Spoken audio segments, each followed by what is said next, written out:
Hello, all you parents out there. This is Lachelle Atkins, America's Supermom. I just want to take a few minutes to say congratulations for starting another school year. For those of you who still have children or grandchildren that are in the phases of education, be it elementary, middle, or high school, or in some cases, college, I want to say happy new school year to you. It is August 1st, and as of today, my children who are still at home in school, it is their first day. So I wanted to just take a few minutes to recognize what an accomplishment this is. A lot of times we have gloom and doom about the first day of school, homework, school clothes, school supplies. The list just is endless of all the things that go into beginning another school year. But I want to encourage you. I want to take a few minutes to give you some tips on how you can be motivated and how you can tackle a new school year and sign up for a spirit of excellence. Be the leader in your child's eyes in terms of how your attitude is about a new beginning for a new school year. So some of the things that are practical tips I'm sure you're familiar with is take some time to help your children be more engaged and self-motivated in terms of the things that they can do for themselves. So in my case, I have kindergarten all the way through 11th grade, and my children don't like school lunches, so they pack their own lunch. And one of the things that we've implemented is to, as soon as they get home from school, we have the lunch food laid out, and they pack their own lunch. We go through and check it, make sure that they're not getting a bunch of junk food or whatever. They have 3 or 4 different food items that are supposed to be included in their lunch.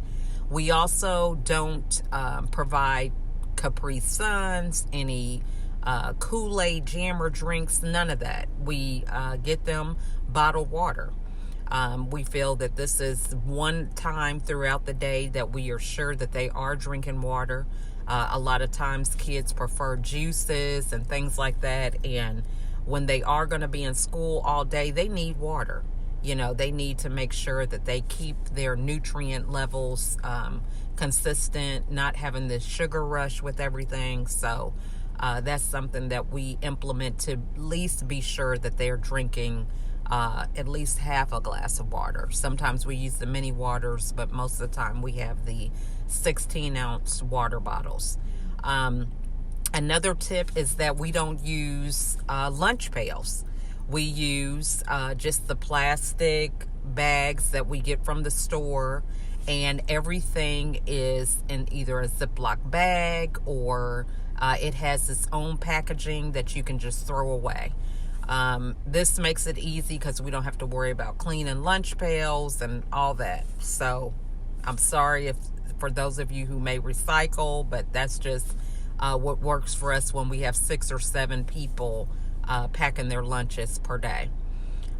We also have them lay their clothes out when they get home from school. So, they have a lot of energy. They want to have free time. So we try to get a lot of prep work done as soon as they get home, because this is time that they can kind of veg out, kind of start relaxing, but we still have them do routine tasks. So they get their clothes laid out for the next day at this time the night before. We make sure they have their socks, shoes, shirt, top, everything is laid out the night before in a designated area so that in the morning when we go through the rush, everything is already organized. After they do that, this is the time that we make sure that they have all their items that they need me or their dad to sign. They put it in a designated area in my office, and that is like a little area where I have all their papers. The beginning of the year is really crucial because they have to have their forms for who could check them out of school. Certain things that they need to be aware of if they have any food allergies or any medications or anything they have to take throughout the day. Those forms need to be returned in a timely fashion. So I make sure that they put those in an area where I can see them, and I check that regularly and make sure that they have those turned in to me. Another thing is my children who are third grade beyond, they have computers. So they have their own Chromebook with their own charger. So as soon as they get home, they are to put their put their computer on their charger so it's charged up. This is how they do all instruction, any homework and things of that nature. So that is already done as well. After they complete that, then they have a snack. So we try to be organized with snacks, but a lot of times, it's kind of like fend for yourself. This morning we had cinnamon rolls with as a part of their breakfast with some grits and a fruit of their choice. But if there's any left over, they'll probably scramble. Somebody try to get the cinnamon rolls before they're gone. So they have a snack. Then they have pretty much their free time. Before I pick them up, I have 3 sets of kids that get out at different times. The elementary school, I pick them up first. So before I pick them up, I try to have my dinner in the oven. Anything that needs to bake for an extended period of time, I try to make sure that it is in the oven before I pick up the elementary school kids. So right now it's 2:15. I'm waiting in car line, and I put that meal on like around 2 o'clock. So we're having baked chicken this evening with some greens, macaroni and cheese, and rolls, in case you guys wanted to know. So the chicken is going to take the bulk of that time. So I'm just making sure that that's already prepped to start to being prepared. And then later on throughout the evening, I'll start prepping the sides so that we can eat between 6 and 6:30. Let me see. Another thing I implemented is in the morning with breakfast, we make their snack items. So you know how you get the boxes of honey buns or brownies or cookies or whatever. They really don't go very far in our household because I said it's like 8 of them that are packing lunches and things like that. So we made homemade cookies. Homemade in the sense that we just got the slice and bake cookies. So this morning I made them before breakfast, gave them enough time to cool, and then they packed their own dessert. So tomorrow we're planning on having brownies, but one of the things I want to implement is making our own snacks for them. It's a lot cheaper, it goes a lot further, and it helps me to kind of continue to be on a routine and do all that in the beginning of the morning, because there are times I'm making muffins or waffles or pancakes or some other meal that I'm required to be in the kitchen, so I might as well just knock it both out at the same time. Because a lot of times in the evening it's more hectic trying to make sure that each of them is reading for about 15 minutes. They have to rotate in the shower. If there's any homework that they have to do, sometimes we have extracurricular activities. Some of them have to stay after for cheerleading or robotics or different things like that. So it's just a lot more hectic in the evening, more so than it is in the morning. So that's something that I'm implementing this year. Another thing is making sure that they get enough rest. Turning off the TVs, any electronic items at a decent hour so they can get a good night's rest. Even if you're up, get in the bed. If you just want to read in bed, if you want to listen to an audiobook or anything like that, it's so important to get your rest because everybody is going to be up, wired, energized, ready to go. So it's best to go ahead and make sure you get your rest and lay down, stretch out, just calm yourself. Don't be so stressed out about what they got going on, but make sure you're in the bed for an adequate amount of time so that you can get some rest.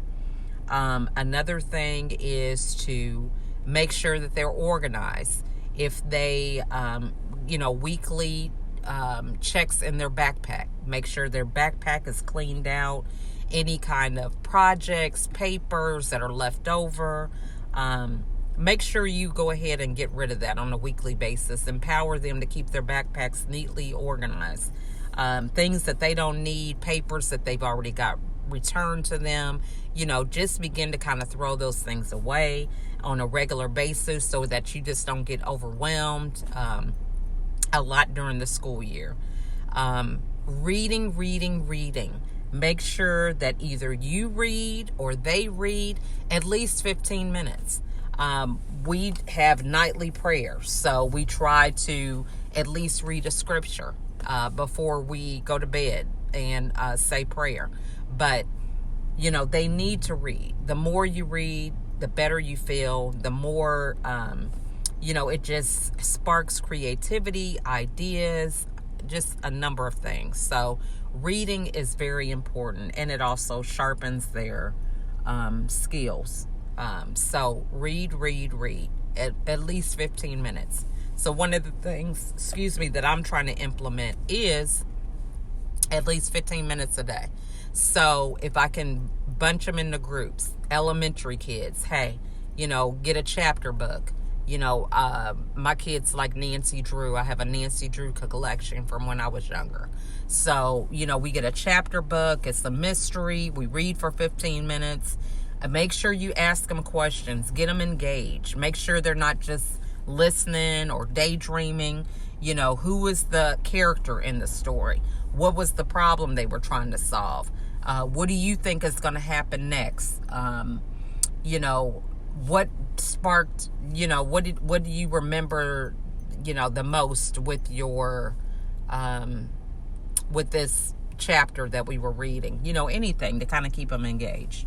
So that is something that you want to do. Middle school, do the same. A lot of times, kids like to be read to them. It doesn't matter how old they are. So even in high school, I have them kind of sit down and, read something, ask them a few questions. They like to read to them. If there's times when I'm busy and I can't quite get along with actually doing the reading, then I will have the high school kids read to the younger ones, for 15 minutes. So there's ways that you can kind of incorporate, get a checklist of what you want to do daily, and then figure out how you can delegate that if you're not able to do it yourself. Also incorporating, my kids, I try to help me make breakfast or help me make the snack for the day. So in the morning or the night before, hey guys, I need you to help me with this. And if there's a menu and everything is already set aside on what I'm going to do, then it's easy for me to delegate. Hey, I'm going to be making brownies. I need you to oil the pan for me. I need you to get the eggs out or put the brownies on the table. You think that that's not a big task, but just somebody oiling the pan or getting all your ingredients right there so that you can do it can mean wonders, especially in our household in the morning. Or, hey, I need you to get your little kindergarten sister dress. Her clothes are laid out here and, this is what she's supposed to put on. Or, make sure they go brush their teeth. They already have their toothbrushes. All these different things make it easier for you to delegate and multitask. Let me think what else. And just have fun,